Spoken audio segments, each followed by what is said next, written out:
Dan kita lihat begitu di dalam terus perang berikutnya itu jumlahnya lebih kecil. Yang paling besar apa? Yaitu perang Hunain.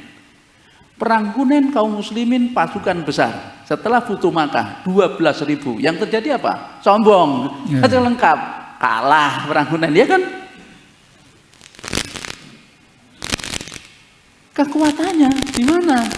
Nah, terletak pada pertolongan Allah itu, wa manasru illa min indillah itu. Terus kita lihat sejarah berjalan terus. Ya. Perang Mohak. Ini di antara perang yang cukup legendaris. Terjadi pada masa Sultan Sulaiman Al-Qanuni. Sultan Sulaiman Al-Qanuni memimpin usia 26 tahun. Perang Mohak. Yeah. Maka begitu bapaknya meninggal, Sultan Selim wafat, Sultan Selim paling ditakuti.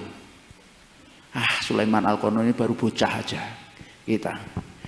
Berapa negara Eropa bersatu? 22 negara bersatu dihadapi oleh Sulaiman Al-Qanuni di perang Mohak. Berapa? 1,5 jam selesai pasukan Eropa. Padahal jumlah tentara kaum muslimin 150.000, lebih kecil dibanding tentaranya Eropa. Luar biasa. Luar biasa. Itu yang terjadi ya kan? Ya. Lihat itu dalam sejarah itu. Hampir semua kemenangan kaum muslim itu secara senjata lebih rendah, secara jumlah pasukan lebih kecil. Satu contoh. Kalau kita mundur misalnya pada Bani Abbasiyah ya. Yaitu ketika muncul 3 kekhilafan. Ada Abbasiyah, ada Fatimiyin, kemudian ada Seljuk. Ada Daulah Zengkiyah ya, yang berusaha mempersatukan wilayah Syam untuk membebaskan Palestina, Al-Quds. Setelah Imaduddin Zenki dikenal luar biasa pasukannya, maka digantikanlah oleh anaknya Nuruddin Zenki yang dikategorikan sebagai salah satu waliullah. Nuruddin Zenki mempersatukan wilayah Syam, 28 tahun memimpin. Banyak peperangan yang dilakukan oleh Nuruddin Zenki menghadapi pasukan Selim itu dalam kondisi senjatanya sangat minim dan jumlahnya kecil, dan selalu diberi pertolongan Allah, menang. Sampai tentara Salib mengatakan gini, sesungguhnya kemenangan pasukan Zenki adalah karena Nuruddin Zenki punya hubungan khusus dengan Tuhannya. Seperti koneksi. Nah, di situ rahasianya. Nah, itu yang dimiliki oleh saudara kita Palestina. Negeri kita. Wallahu a'lam bishawab. Gimana, Dad? Ya kan? Jadi maksudnya kalau kita lihat ya, bukan itu. Oleh karena itu kenapa kita lihat ya, mundur lagi. Al-Quds itu ya setelah ditaklukkan oleh Sayyidina Umar bin Khattab radhiyallahu anhu, kemudian terus masa, kemudian berhasil direbut pasukan Salib. Berapa tahun dikuasai pasukan Salib? Kurang lebih 100 tahun. Bagaimana untuk membebaskan Al-Quds? Persiapannya 50 tahun persiapannya.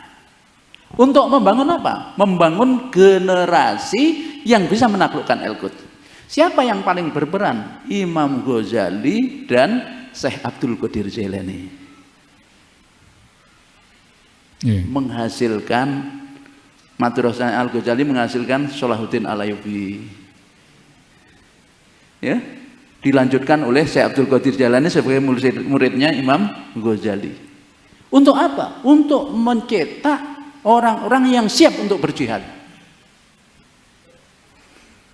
50 tahun. Butuh waktu setengah abad untuk menghasilkan yaitu para pembebas Palestina. Indonesia sudah 50 tahun lebih ini, Kak Ustaz. Tidak berjalan di harus manhajnya Rasul. Harus punya trigger ya. Gitu, iya, kan seperti tidak. Israel gitu. Jadi yang katakanlah ya, pesantren-pesantren kita itu kan banyak menggunakan kitab Ihya Ulumuddin sebagai matematisnya ya. Pesantren lah semua. Tapi coba digunakan tidak? Baik. Pertanyaan ya, digunakan tidak? Enggak tahu nih. Iya, digunakan tidak kan gitu. Wallahu alam. Ya bisa dilihat. Kalau digunakan hasilnya pejabat-pejabat yang zuhud.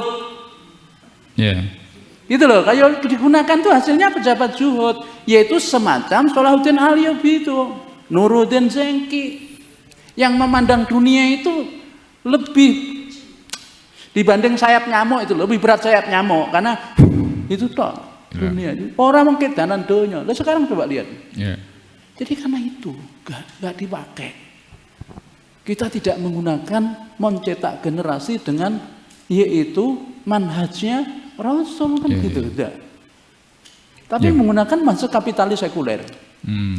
Hasilnya pejabat yang ya sudah terlalu jelas lah, kalau dijelaskan malah nggak jelas. Mau nanti. diampuni, ya kan? Jadi kalau dilihat dari situ, ya maka jelas letak kekuatannya itu. Letak kekuatannya. Itu coba itu. Salahuddin Ayyubi, Baskan El-Quds. Ya. Dari kesederhanaan kan diantaranya kan dia sebagai pemimpin itu sederhana, tidak gila kekuasaan. Enggak, nanti. Dan kuncinya itu Mesir. Mesir Daulah Fatimiyin pada saat itu. Maka siapa yang berhasil merubah Mesir menjadi ahlu sunnah? Salahuddin Al-Ayyubi. Ya. Khalifahnya Daulah Fatimiyin tunduk sama Salahuddin. Tapi dengan baca Daulah Zengkiyah itu, bagaimana itu? Baik. Nanti kita akan bisa petik itu. Yaitu kalau kita bicara membebaskan Palestina, kita butuh kekuatan yang besar. Bukan hanya kekuatan akidah, tapi juga institusi politik. Baik. Betul. Ya. Nah, Luar itu. biasa. Kalau kita bicara sejarah, bagaimana saudara-saudara di Palestina ternyata tidak hanya sekedar belajar ya, tetapi juga mereka menghadapi realitas yang membuat mereka harus seperti itu. Bagaimana cara menghadapi kaum muslimin? Maka kemudian berhasil mereka masukkan, yaitu yang disebut dengan nanti perang salib 2 itu, yakni dengan menanamkan apa? Yakni menanamkan sakofah mereka dalam diri kaum muslimin, terutama adalah nation state, negara bangsa. Maka militernya Utsmani dihadapi mereka dengan menggunakan pemikiran, yaitu mereka memasukkan, melontarkan tentang yaitu bahwa Eropa dijajah oleh Utsmani. Maka kemudian kasus Balkan, Bosnia melepaskan satu persatu sampai yaitu Saudi melepaskan dengan Bani Saudnya. Itu karena nation state. Nah, nation state ini sampai sekarang mengakar. Dan dicarikan dalil di dalam Al-Qur'an. Dalilnya itu, inna khalaqnakum min dzakari wa unsa wa ja'alnakum syu'uban wa qabaila lita'arafu inna akramakum indallahi atqakum. Seringkali inna akramakum indallahi atqakumnya itu di delete. Pidatonya Obama ketika di Mesir, dia mengutip firman Allah SWT ini. Satu contoh. Jadi pemikiran Gharbiyah Barat dimasukkan ke dalam diri kaum muslimin, dibungkus dengan dalil Al-Quran dan hadis, seakan-akan itu adalah muncul dari Islam. Itulah yang sekarang sedang mencengkeram diri umat. Namanya sakofah Gharbiyah, itu sakofah asing itu. Demokrasi contoh. Banyak ulama yang mengatakan demokrasi itu Islami, dalilnya itu wa id qala rabbuka lil malaikati inni ja'ilun fil ardi khalifah qalu ataj'alu fiha may yufsidu fiha wa yasfiku dima. Itu loh diskusi antara Allah dan malaikat, kan demokrasi. Loh, itu sampai begitu muncul. Jadi banyak putra-putri kaum muslimin, bahkan sebagian ulama mereka meyakini bahwa demokrasi itu pemikiran Islam. Ini paling berat. Paling berat mencabut itu. Kalau bukan karena pertolongan Allah, kita nggak bisa. Nah, sementara dengan kapitalisme yang sekarang sedang diterapkan dan sekulerisme yang sedang berjalan, itu meletakkan Islam hanyalah sebagai agama ritual. Banyak ulama yang tidak paham betapa sakofah asing ini sangat membahayakan. Anak-anak kita diajari sakofah asing lebih dulu daripada sakofah Islam. Lebih bangga ahli bahasa Inggris daripada bahasa Arab. Dipisahkan antara bahasa Arab dengan Islam. Padahal kekuatan Islam itu terletak penyatuan antara bahasa Arab dengan Islam itu sendiri. Sehingga kalau kita lihat ulama-ulama kita paham dulu betul ulama dulu itu.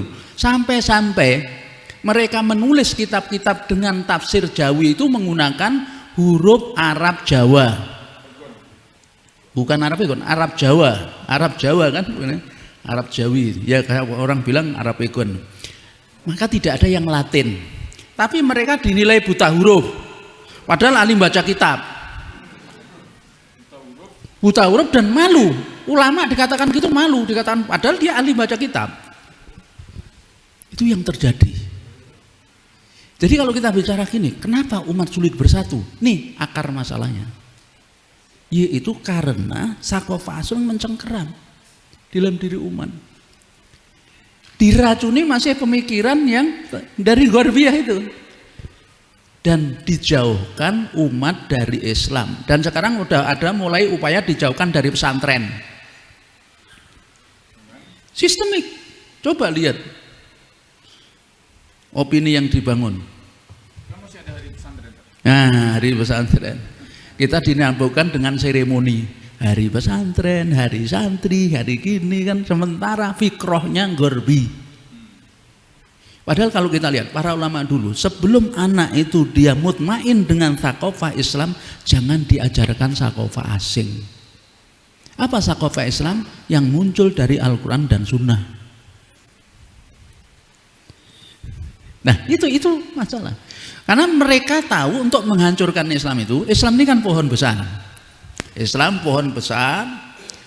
Ya, bagaimana cara motong pohon besar? Harus pakai kapak misalnya katakan ya, atau apa namanya kalau sekarang sinso. Nah kalau dia hanya membawa mata gergajinya saja tidak bisa, sebagaimana dia itu membawa mata kapaknya itu. Ini kapak, ini kapak mung nggawa mata kapak itu ora iso, harus ono danganane. Mau diibaratkan gitu, ada seorang ulama yang mengibaratkan bahwa mata kapak ini adalah fikroh Ghorbiah, sedangkan pegangannya itu adalah kaum muslimin. Maka karena dia itu membawa mata kapak saja, maka harus ada pegangannya. Dia potonglah yaitu pohon itu, ya, ini cabangnya untuk membuat pegangan itu. Maka dia potonglah kaum muslimin, diambil, disekolahkan di barat, dibiayai gratis, bahkan dikasih duit. Nah kemudian pulang, maka dia akan menjadi corong bagi fikroh mereka. Muncullah intelektual muslim modern top, markotop, dikasih gini, dreng. Umat Islam kemudian iya yo bener yo, masuk akal yo, ini kan. Itu yang terjadi. Dan ini sedang mencengkeram umat, dan mencabutnya bukan pekerjaan yang mudah. Dan tugas panjenengan semua, kita semua harus mencabut ini. Kalau enggak bisa umat Islam bersatu. Tapi ayatnya kan jelas itu. Lau angfakta ma fil ardi jami'an ma alafta baina qulubihim walakinallaha alafa bainahum. Jadi maka bergantungnya kepada Allah itu jangan bergantung kepada fulus. Kalau bergantung pada fulus mampus.